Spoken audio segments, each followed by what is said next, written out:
Yeah, the last 2 chapters were spicy as fuck. I can't wait to see what happens today either. So the summary, right. Okay, we're reading Brave New World by Aldous Huxley. On chapter 11, A Brave New World is set in a futuristic society that worships Ford Motors. It is the year 160 something AF. AF stands for after Ford, not as fuck. There have been several orgies.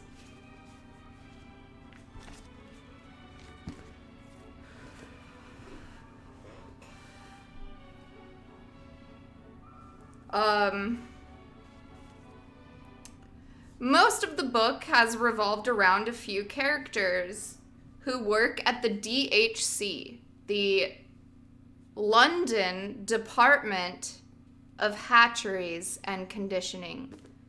The London DHC, if you will.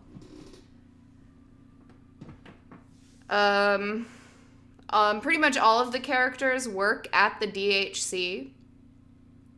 And they raise babies out of test tubes, and that's their high-paying job.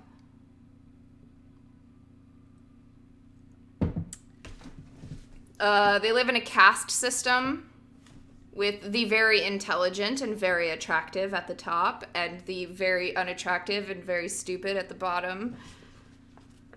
So it's all betas and alphas that work at the DHC. And they work for the DHC, the Director of Hatcheries and Conditioning. He's the DHC of the DHC. You know what I mean? Okay, so he's one character, the DHC, not to be confused with the building that they're in.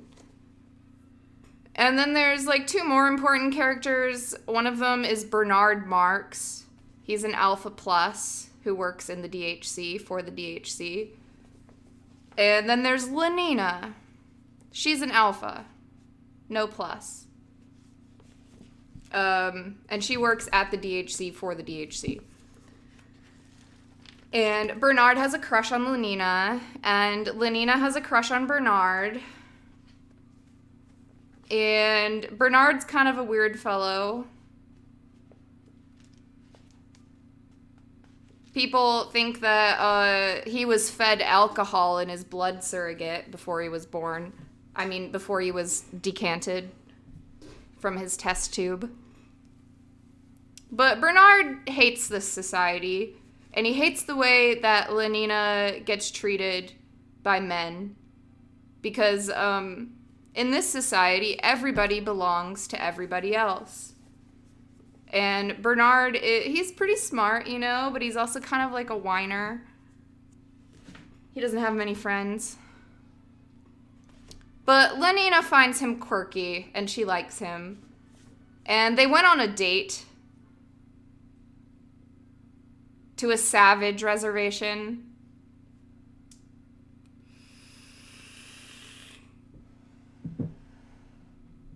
To see the savages.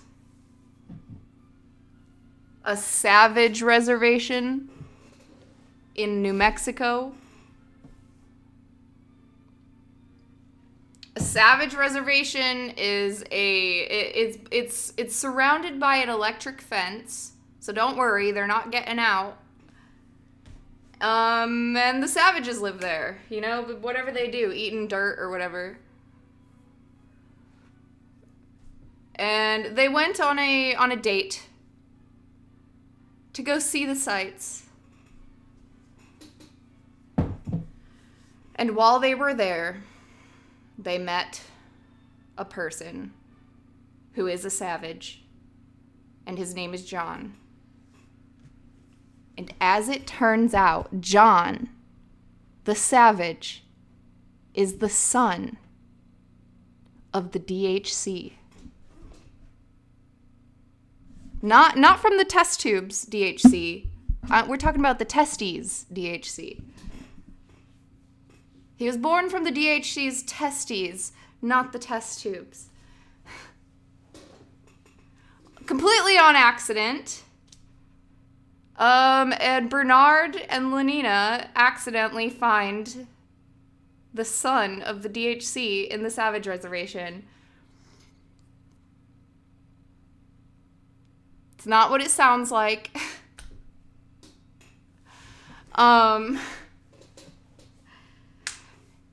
John's mother, John the Savage, is mother.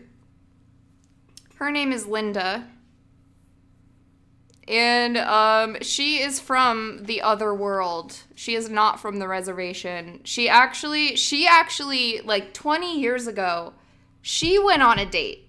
20 years ago, John's mother, Linda, went on a date to the Savage Reservation, just like Lenina and Bernard Marx. Except her birth control failed, and she was pregnant on their date with the guy that she was dating, the DHC, at the time's child. And then she broke her ankle, or she fell off a cliff, and then she broke her ankle or something. She fell off a cliff. That's the most important part. She fell off a cliff. She got lost. And the DHC went back to London. And she lived on the reservation for the next 20 years with her baby. Until Bernard and Lenina met them. And then Bernard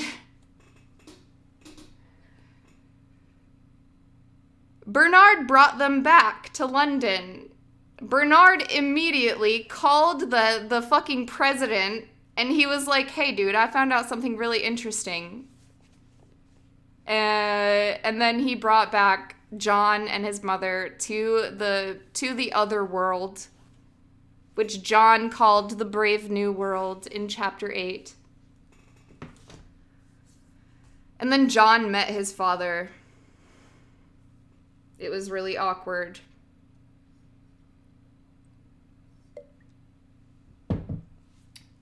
Because you see, in this society, vagina is a dirty word.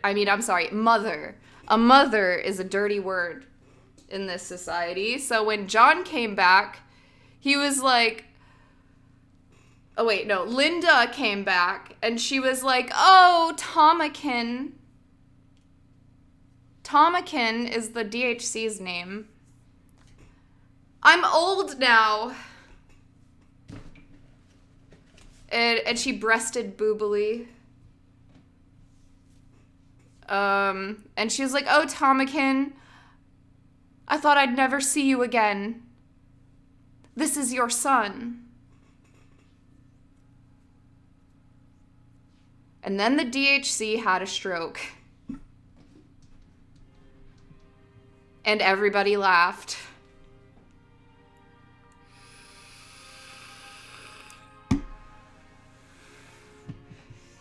Well, if you want the finer details, if you would like the finer details of all the chapters up to chapter 11, you can see you can watch my VOD highlights.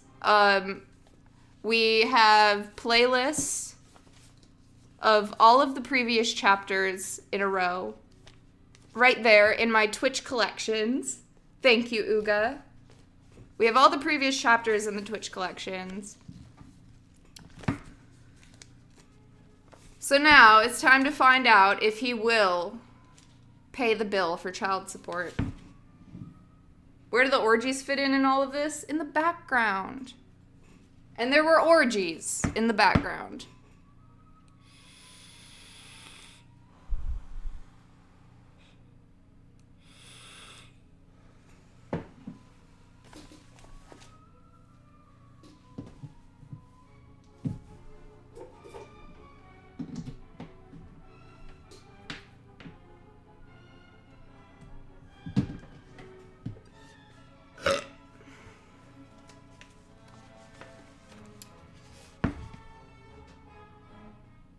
Okay, chapter 11.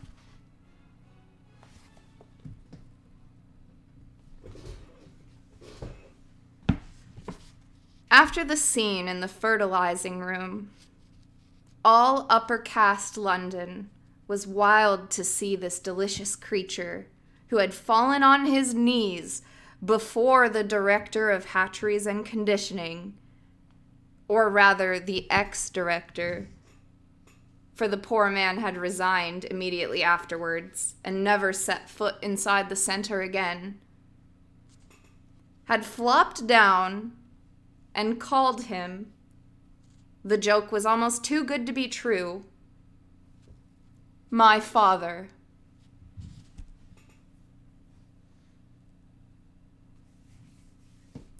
Linda, on the contrary, cut no ice.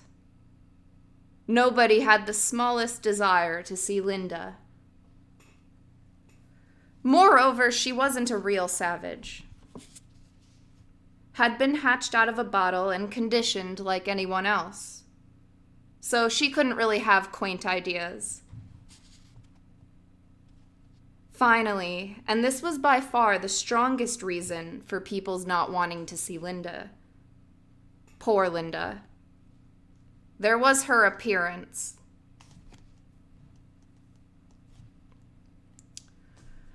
Sorry, I feel like I'm butchering this already. Finally, and this was the strongest reason for people's not wanting to see poor Linda, there was her appearance. Fat, having lost her youth, with bad teeth. You simply couldn't look at her without feeling positively sick. Yes, sick. So the best people were quite determined not to see Linda.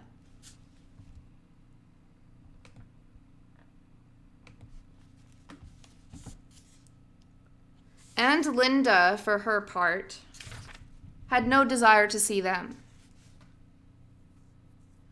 The return to civilization for her was, for her, the return to Soma.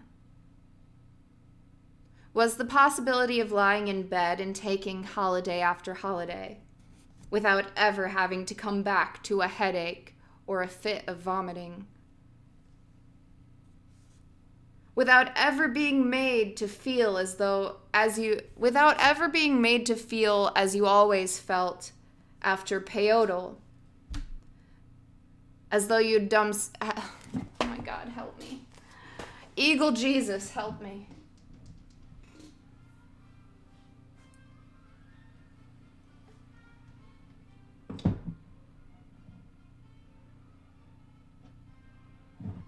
Eagle, not evil. Eagle, like caw, he flies over us all.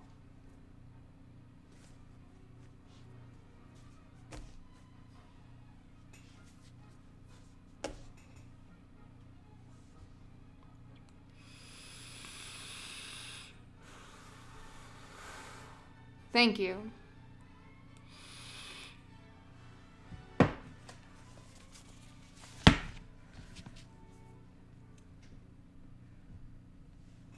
The return to civilization was for her a return to Soma, was the possibility of lying in bed and taking holiday after holiday, without ever having to come back to a headache or a fit of vomiting, without ever being made to feel as you always felt after Peyote, as though you'd done something so shamefully antisocial that you could never hold your head up again.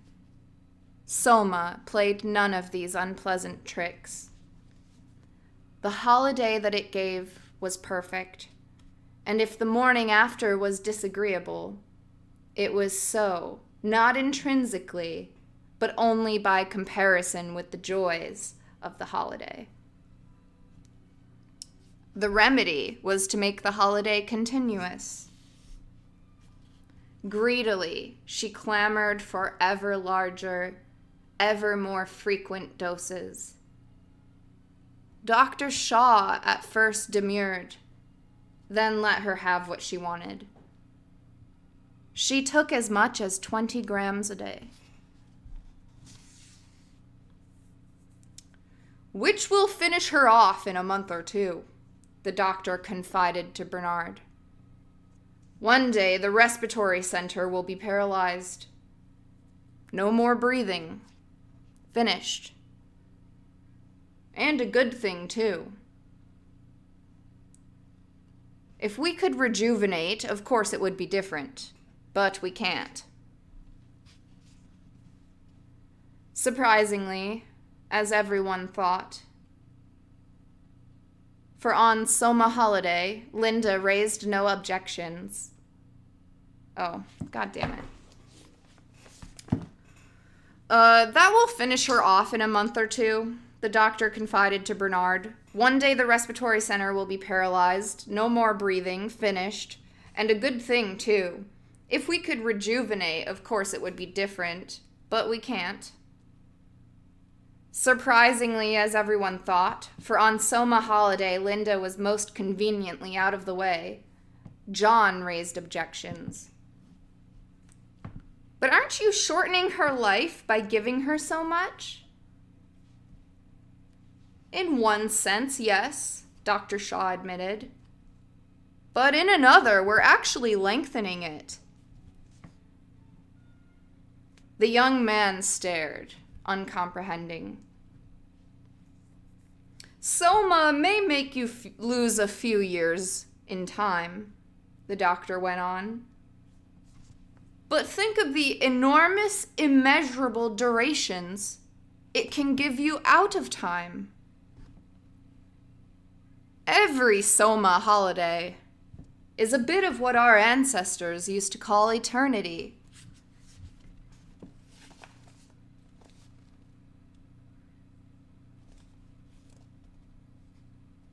John began to understand.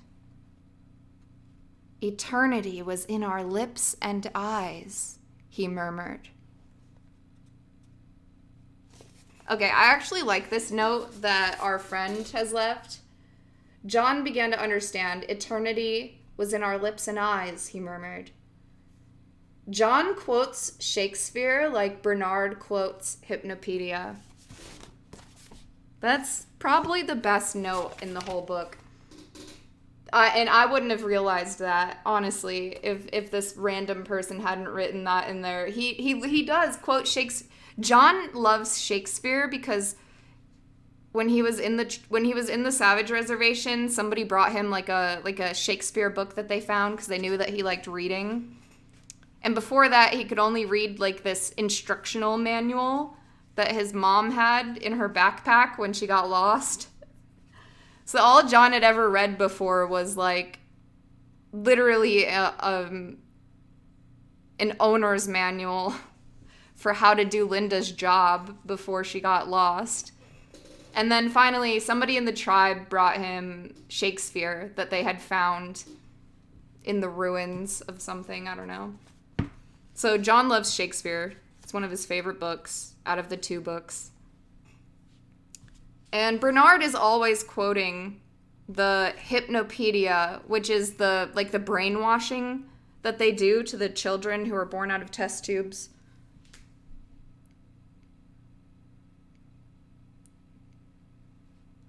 So Bernard quotes his brainwashing, and John quotes Shakespeare. Eternity was in our lips and eyes, he murmured. Huh? Nothing. Of course, Dr. Shaw went on. You can't allow people to go popping off into eternity if they've got any serious work to do. But she hasn't got any serious work.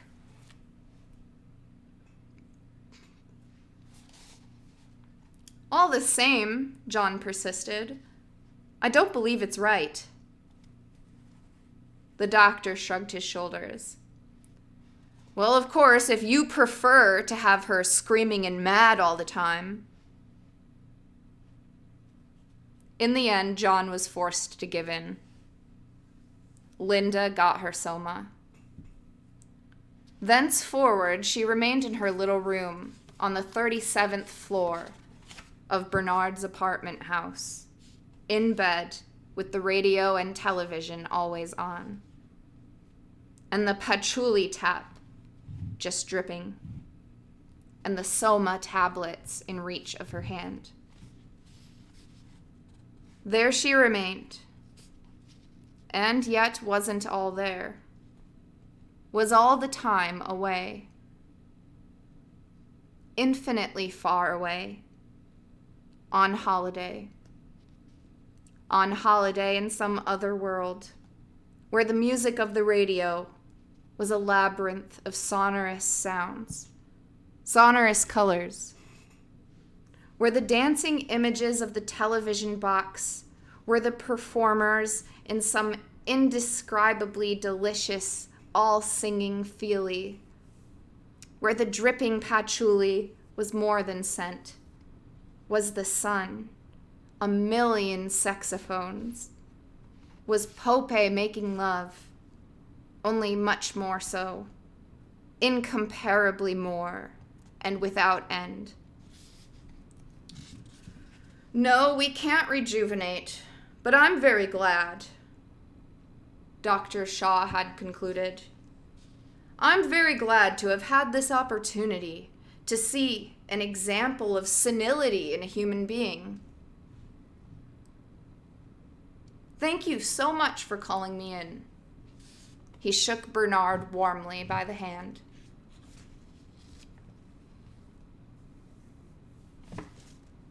I'm so glad to have seen an example of senility. Senility.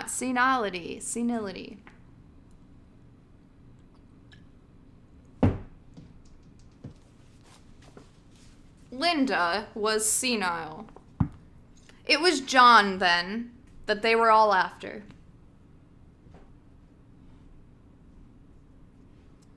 And as it was only through Bernard, his accredited guardian, that John could be seen, Bernard now found himself, for the first time in his life, treated not merely normally, but as a person of outstanding importance.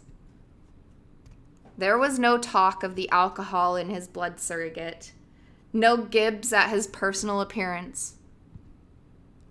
Henry Foster went out of his way to be friendly.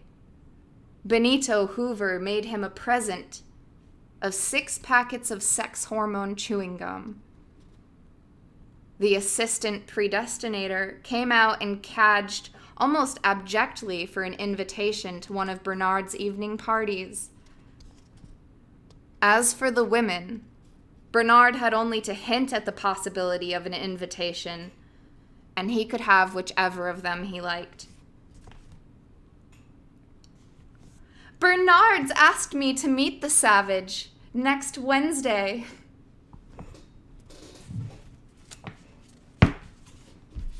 You can't plan this stuff, folks. Bernard's asked me to meet the savage next Wednesday, Fanny announced triumphantly. I'm so glad, said Lenina. And now you must admit that you were wrong about Bernard.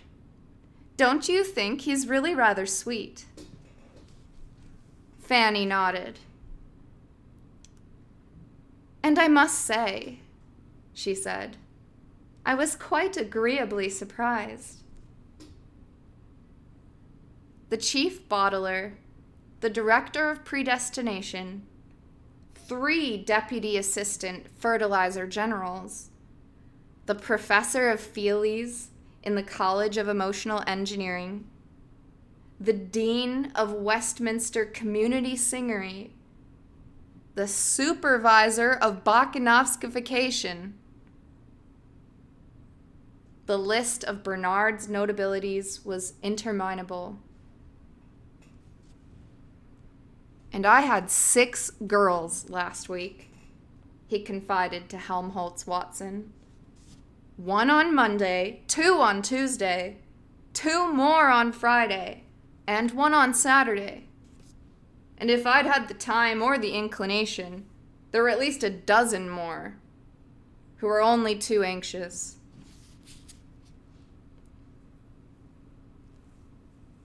Helmholtz listened to his boastings in a silence so gloomily disapproving that Bernard was offended. You're envious, he said. Helmholtz shook his head. I'm rather sad, that's all, he answered. Bernard went off in a huff. Never, he told himself, never would he speak to Helmholtz again. The days passed. Success went fizzily into Bernard's head, and in the process completely reconciled him, as any good intoxicant should, to a world which, up till then, he had found very unsatisfactory. Insofar as it recognized him as important, the order of things was good. But, reconciled by his success, he yet refused to forego the privilege of criticizing this order. For the act of criticizing heightened his sense of importance, made him feel larger. Moreover, he did genuinely believe that there were things to be criticized. At the same time, he genuinely liked being a success and having all the girls he wanted.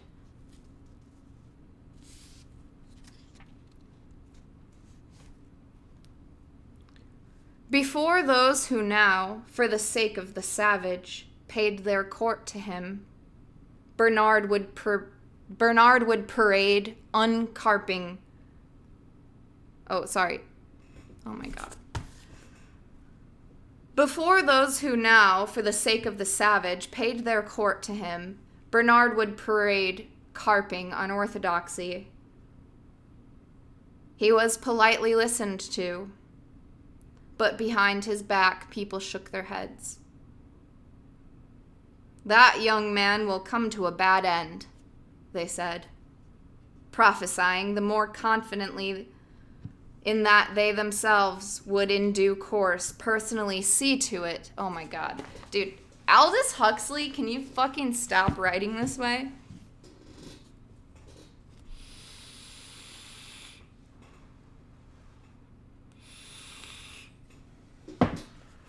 Say that 10 times fast.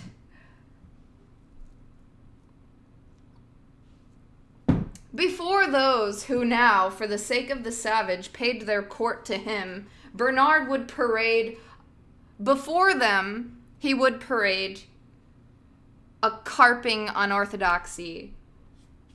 He was politely listened to, but behind his back people shook their heads. That young man will come to a bad end, they said, prophesying the more confidently in that. I'm literally reading this as it's written. Oh my God. Prophesying the more confidently in that they themselves. Oh, I get it. I got it. Also, I don't know how to say prophesying. Prophesying, prophesizing, I don't know. Prophesying the more confidently in that they themselves would in due course personally see to it that the end was bad. Damn, that's a cold bar. Prophesying. It's not prophesizing, it's prophesying. There is an easier way to say it, but I didn't even know what it was until I figured it out. They would say that man is going to come to a bad end very confidently because they also felt that they would ensure that he would come to a bad end. Like, we know he doesn't fit in with us, and we're never going to let him fit in with us. That young man will come to a bad end. He won't find another savage to help him out a second time, they said. Meanwhile, however, there was the first savage. They were polite. And because they were polite, Bernard felt positively gigantic.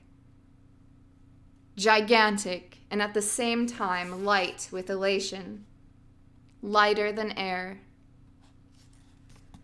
Lighter than air, said Bernard, pointing upwards. Like a pearl in the sky, high, high above them, the weather department's captive balloon shone rosily in the sunshine.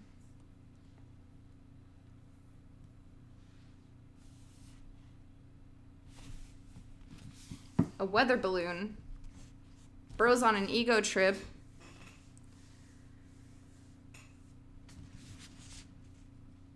The said savage, so ran Bernard's instructions, to be shown civilized life in all its aspects.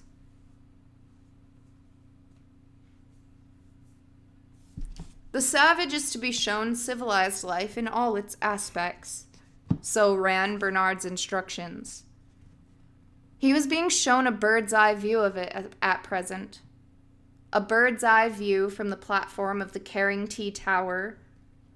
The station master and the resident meteorologist were acting as guides, but it was Bernard who did most of the talking.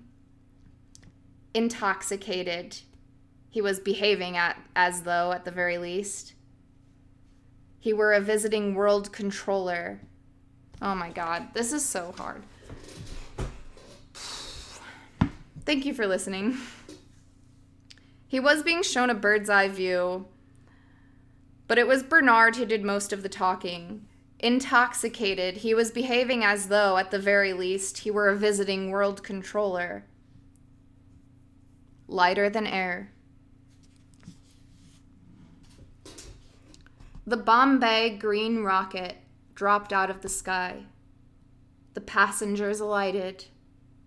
8 identical Dravidian twins in khaki looked out of the 8 portholes in the cabin.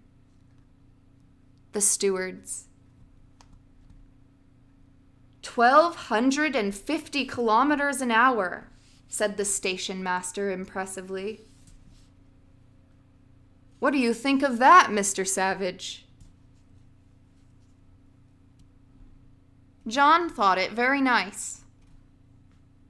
Still, he said, Ariel could put a girdle round the earth in 40 minutes. The Savage, Bernard wrote in his report to Mustafa Mond, shows surprisingly little astonishment or awe of civilized inventions. This is partly, no doubt, to the fact that he has heard them talked about by the woman, Linda. His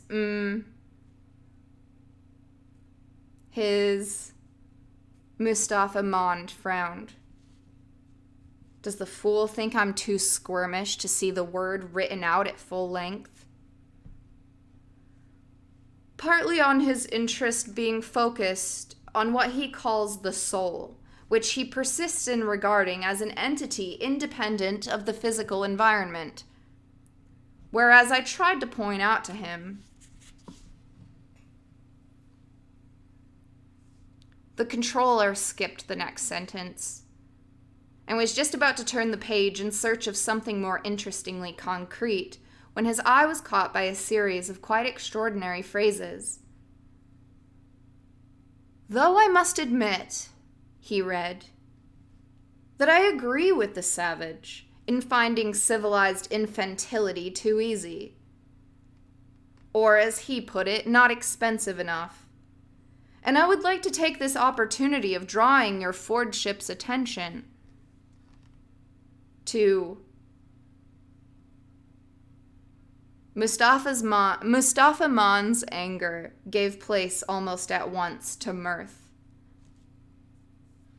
The idea of this creature solemnly lecturing him, about the social order, was truly too grotesque. The man must have gone mad.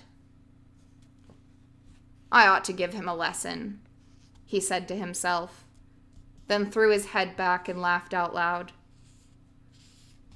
For the moment, at any rate, the lesson would not be given.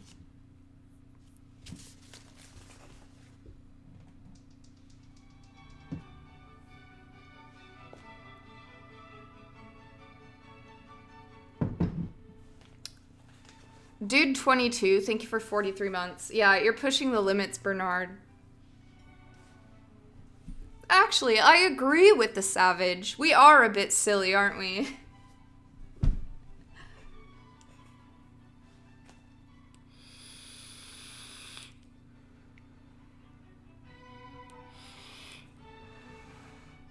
Thank you, guys. Can't be carping on orthodoxy with the president. The world controller.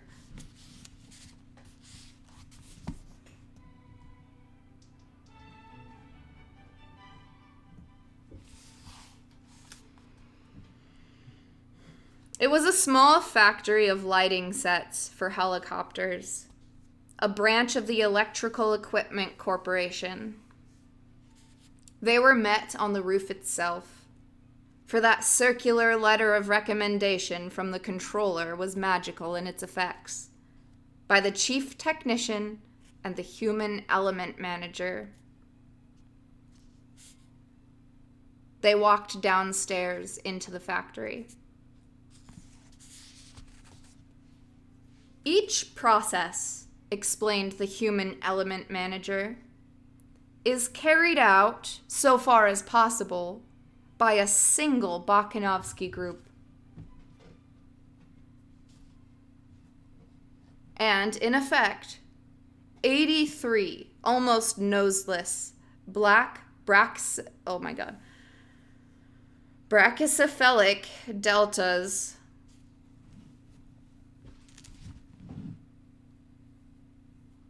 and, in effect, 83 almost noseless black brachycephalic deltas were cold pressing. The 56 4-spindle chucking and turning machines. The 56 4-spindle chucking and turning machines were being manipulated by 56 aquiline and ginger gammas. 107 heat-conditioned epsilon Senegalese were working in the foundry. 33 delta females, long-headed, sandy with narrow pelvises, and all within 20 millimeters of 1 meter 69 centimeters tall, were cutting screws. That means they're all identical twins. All 80 to 104 of them. In the assembling room, the dynamos were being put together by 2 sets of Gamma Plus dwarfs. The 2 low work tables faced one another. Between them crawled the conveyor with its load of separate parts. 47 blonde heads were confronted by 47 brown ones. 47 snubs by 47 hooks. The completed mechanisms were inspected by 18 identical curly auburn girls in gamma green, packed in crates by 34 short-legged, left-handed right. 47 by 47, the completed mechanisms were inspected by 18 identical curly auburn girls in gamma green, packed in crates by 34 short-legged, left-handed male delta minuses, and loaded into the waiting trucks and lorries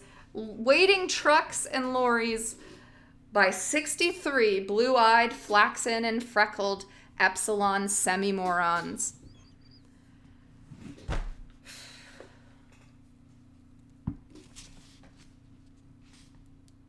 Oh, brave new world. By some malice of his memory, the savage found himself repeating Miranda's words. Oh, brave new world that has such people in it. And I assure you, the human element manager concluded as they left the factory, we hardly have any trouble with our workers. We always find. But the savage had suddenly broken away from his companions and was violently retching behind a clump of laurels. as though the solid earth had been a helicopter in an air pocket.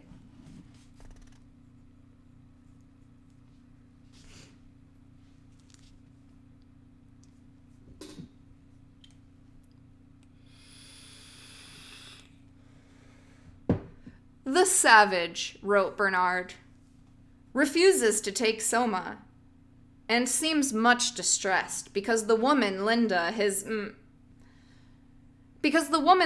remains permanently on holiday. It is worthy of note that in spite of her senility and the extreme repulsiveness of her appearance, the savage frequently goes to see her and appears to be much attracted to her. An interesting example of the way in which early conditioning can be made to modify and even run counter to natural impulses. In this case, the impulse to recoil from an unpleasant object.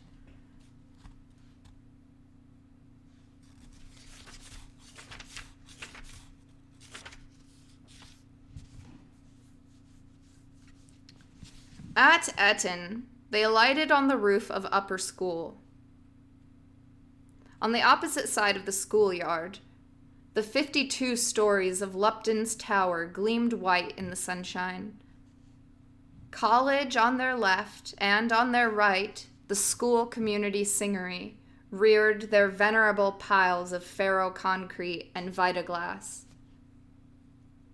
In the center of the quadrangle stood the quaint old chrome steel statue of Our Ford.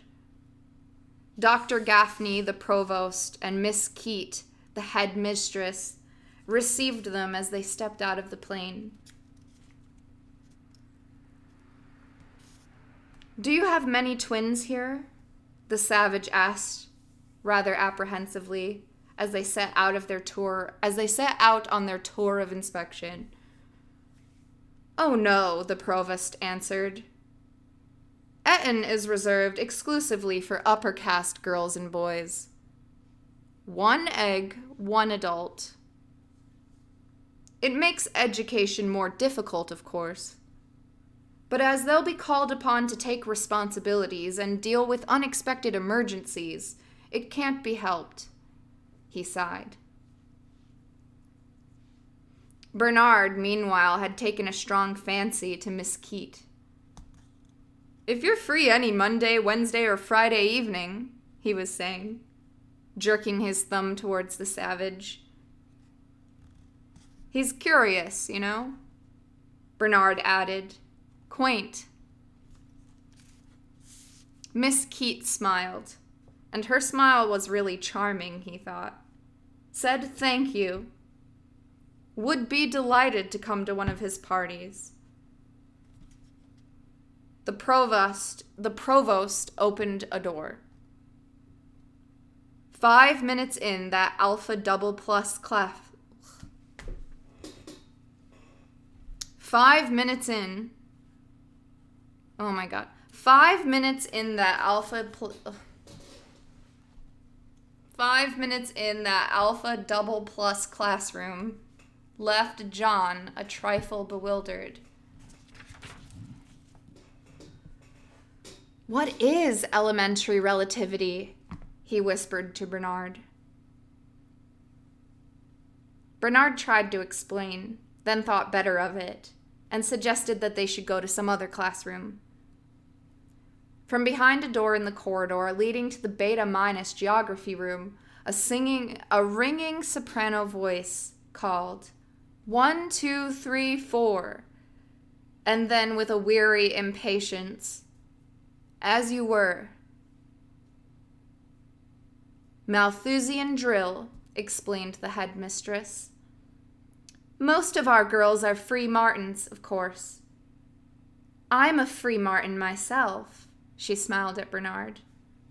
"But we have about 800 unsterilized ones who need constant drilling."